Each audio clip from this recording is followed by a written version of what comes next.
Just as the people are destined to die once, and after that to face judgment.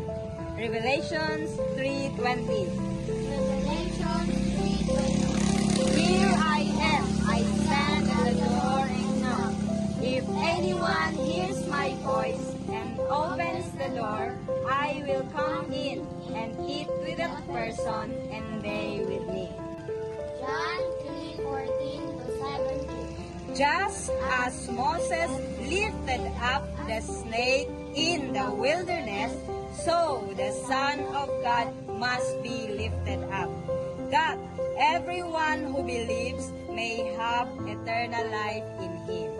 For God so loved the world that He gave His one and only Son, that whoever believes in Him shall not perish but have eternal life.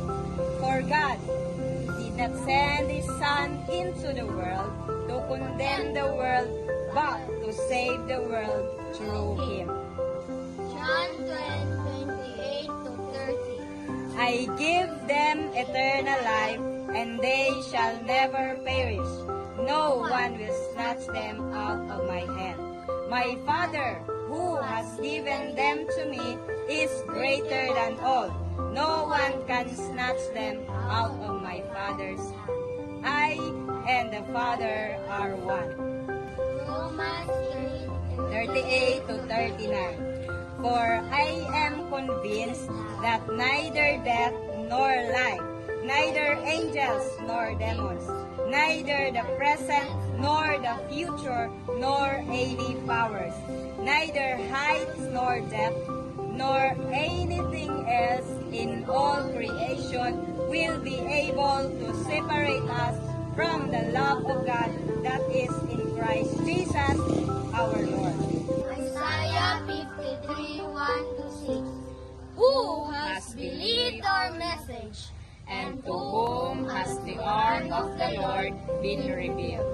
He grew up before him like a tender shoot, and like a root out of dry ground.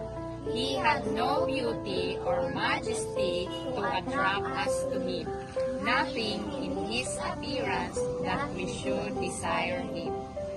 He was despised and rejected by mankind, a man of suffering and familiar with pain, like one from whom people hide their faces. He was despised, and we held him in low esteem. Isaiah.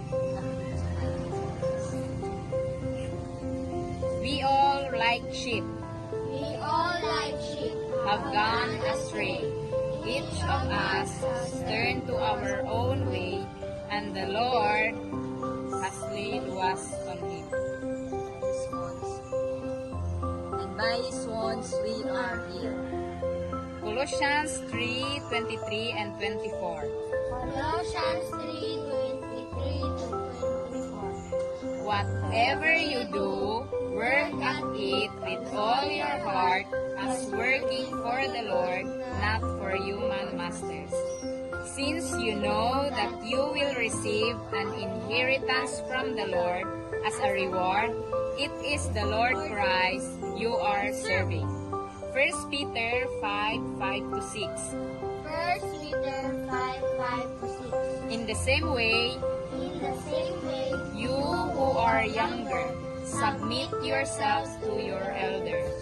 All of you, clothe yourselves with humility towards one another, because God opposes the proud, but shows favor to the humble. Humble yourselves, therefore, under God's mighty hands, that He may lift you up in due time.